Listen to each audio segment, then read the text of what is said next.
ہاں بھائی کچھ سنا چاہیے، میں نے اتنا بیان کیا ہے، اور جہاں تک احتیاط کے طور سے میں نے کچھ میں واپس آ گیا اولیاء اللہ کے واقعات سے، اس طرح کہ ادھر سے ثبوت ان کو مہیا کروں تو اچھا، ورنہ ادھر سے یہ کچھ نہ کچھ میخ نکالنے کے منحوس، اے کرو تے وہ کرو تے جھاڑوؤں دو تے فلاں دو، یہ سب اسی سے نکلتا ہے، کیونکہ مطلب ہے انکساری کرنا۔ ایک دفعہ ہم کہیں باہر نکلے ہوئے تھے، کچھ بھائی ساتھ تھے، انہوں نے کہا جی پیمند والے کپڑے ہمارے پاس تو نہیں ہیں۔ میں نے کہا پیمند والے کپڑے سے بات کو سمجھنا بھی چاہیے، مراد کیا ہے؟ مراد یہ ہے کہ تو انکساری کر، اپنی پوزیشن نہ رکھ۔ اگر تیرے پاس پیمند والے کپڑے نہیں مہیا ہوتے یا اس میں جو پرابلم ہوتی ہے، تو ٹوپی الٹی ڈال لے، پتلون الٹی ڈال لے، بوٹ شرٹ الٹی ڈال لے، بازار میں پھر جیب الٹی لٹ کے لوگ ہنسے تو ہنسیں، وہ کہیں گے یہ کیا کیا ہوا تھا؟ بولے بھائی یہ دھوپ لگے گی، اس میں جوئیں پڑ جاتی، جرازیں سلائیاں باہر کی ہوئی ہیں اس میں سے، تو ایسے بولے بات مت بتا۔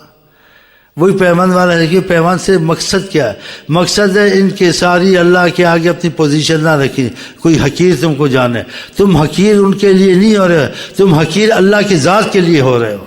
کہ اپنے کو حقیر رنگ میں کھڑا کر رہے ہو اللہ کے سامنے۔ جیسے حج میں حقیر رنگ میں، بال بکھرے ہوئے، عطر بھی نہیں ہے، یہ بھی صحیح ہے غلط ہے؟ تو مطلب ہے حقیر کی کا مطلب سمجھ جائے تو پھر اس کے کئی رنگ حقیر کے انسان آگے علم میں اضافہ کر لیتا نہیں کر لیتا،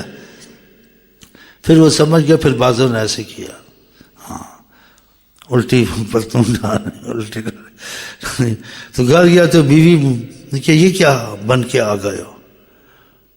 یہ کیا ہوا؟ اس کو پوچھنے لگی، کراچی میں تھا پھر، اس نے کچھ بھی نہیں، کیا وہی کپڑے ہیں جو دیکھتے ہیں، قمیض الٹی ہے، پتلون الٹی، لوگ کیا کہیں گے؟ ہم کیا لوگ کہیں گے نہیں کہیں گے تو میرا مرضی ہے، میرے پر کس کی حکومت ہے، الٹا پہنو سیدھا پہنو، پھر الٹے چلو، باتیں تو بیوی کی بھی سننے پڑیں گی کہ الٹے پھر الٹے چلو، پاؤں کو اوپر کرو، سر کو نیچے کر لو۔ کہتے میں صبر کر گیا، پھر دکان پہ گیا، میں دکاندار تھا، آئی خریدنے، کوئی عورتیں پھورتیں کوئی آتی ہیں، تو دو عورتیں سامان لیا، دکاندار تھا، کہا یہ تو دکاندار سمجھدار ہے پاگل ہے، ایک دوسرے سے کہتے دکان چلا رہا ہے پاگل، دکان سمجھدار ہے، تو دیکھ نہیں رہی ہے تم کو، پاجامہ الٹا پہنا ہوا ہے تو کرتا بھی الٹا پہنا ہوا ہے، وہ کہنے لگی شاید جلدی میں آیا ہوگا، اندھیرا ہوگا، پٹال کے آ گیا ہوگا، کہ باتیں کر رہے، کہا میں انجان بن گیا، بس سامان دیا، پیسے لیے جگہ، وہ بول رہی تھی آپس میں، اس کو دیکھو، تو یہ تو سننی پڑے گی۔ مطلب ہے کہ یہ انسان اس سے وہ آگے پھر نکل جاتے، بہت چیز سمجھ جائے، جب بات سمجھ میں آ جائے۔ بہرحال نبی کریم تک جہاں جو بات ان کی وضاحت زبان سے نکلے، وہاں تک تو ہر مسلمان کو ماننا چاہیے، وہ عام ہو خاص ہو، کہ آقا نے ایسا عمل کیا اور ایسے عمل کی رغبت دلائی، اور ہم اس میں جھجکیں، پھر شیطان ہی ہے نا۔ اور پھر یہ چیز بڑی مہم ہے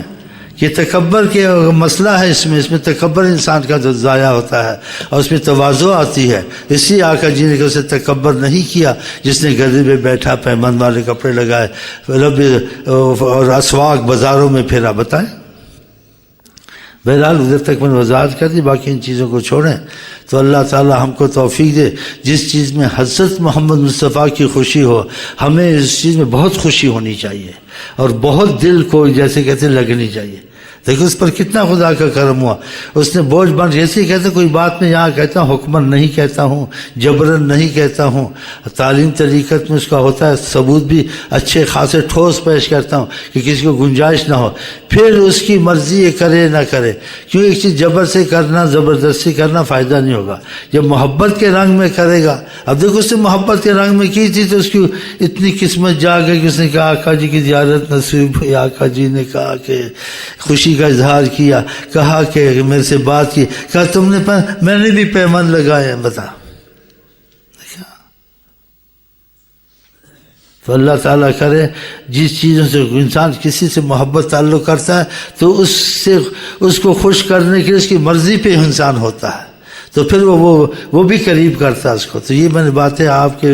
کوئی غلط نہیں بتائی، کوئی میں حدود سے نہیں نکلا. آقا جی کے معاملے میں نہ زمانے کو دیکھنا، نہ لوگوں کو دیکھنا، نہ کسی سوچ کو دیکھنا، بالکل نہیں. بس یہ پتہ چل جائے آقا جی نے یہ کام کیے ہیں، یا یہ بات بولی ہے، یا اس چیز کی رغبت جناب عالی نے دلوائی ہے، وہ ہم لوگوں نے خوشی سے کرنا ہے. اور جس سے نہ ہو سکے سمجھ جائے کہ وہ آقا سے دور ہے، اس کے دل میں نبی کریم کی محبت کی بہت کمی ہے، کہ اس کو خوشی نہیں کہ حضرت محمد مصطفیٰ سے کرتے ہیں. اس کو بوجھ ہوا، اس کو سوچ ہوا، اس کو جھجک ہوئی. اس چیزوں میں جھجکنا چاہیے. اور آقا چیزیں نہ بھی کرتے تو ان کو کوئی فرق نہیں پڑتا، کیوں پاک ہے ان چیزوں سے. ہم تم کو پاک کرنے کے لیے انہوں نے یہ بتایا، اور خود بھی یہ کیا ہمت دلانے کے لیے، ورنہ ان کو کوئی پیوند کی ضرورت نہیں تھی، اور نہ ان کو گدھے پہ بیٹھنے کی ضرورت تھی، نہ بازاروں میں پھرنے کی. خلقت مبرأ من کل عیب، صحابی نے شعر پڑھے تھے، آپ ہر عیب سے پاک ہیں. پھر تعریف جو کی، اس تعریف میں بھی آقا جی کو آقا، میں تعریف جو کرتا ہوں اس لیے نہیں کرتا ہوں کہ آپ میری تعریف سے آپ کو فائدہ ہوگا یا آپ کی شان بلند، وہ بلند ہے. آپ کی تعریف کرنے سے میرے شعر قیمتی بن جائیں گے. ہاں، اور ادب سے کام لیا. خدا تعالیٰ کہ ان کا وقار، ان کا ادب، ان کی محبت ہمارے دل میں بڑھتی ہی رہے، ہماری یہ کمزوریاں ہم سے دور ہو جائیں، تاکہ ہم ان کے قریب ہو جائیں.